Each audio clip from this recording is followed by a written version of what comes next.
Diskarte lang. Utak lang. Posisyon lang. Hindi sa'yo yan. Manong, magkano po dito? Piso dalawa, boss. Di na mahalata to. 23, 24. Ito po, Manong, 10 piso. Pre, kumuha pa ako ng 4. Di napansin ni Manong.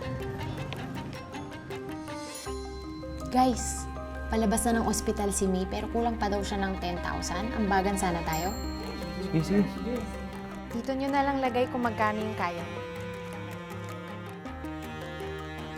Ako naman nakiisip nitong ambagan, kaya akin na lang ang sobra. Mayor, ito na po yung mga proposal para dun sa City Garbage Collection Project natin. Andyan ba yung sa Collect and Collect Incorporated? Opo, Mayor. Pero mas maganda po ang proposal ng isang company.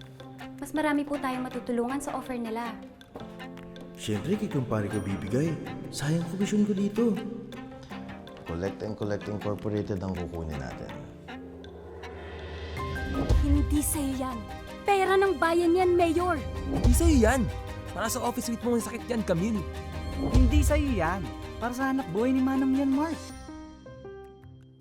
Maliit man o malaki, ang korupsyon ay korupsyon. Kapag hinayaan, sisirain ito ang kinabukasan ng bayan.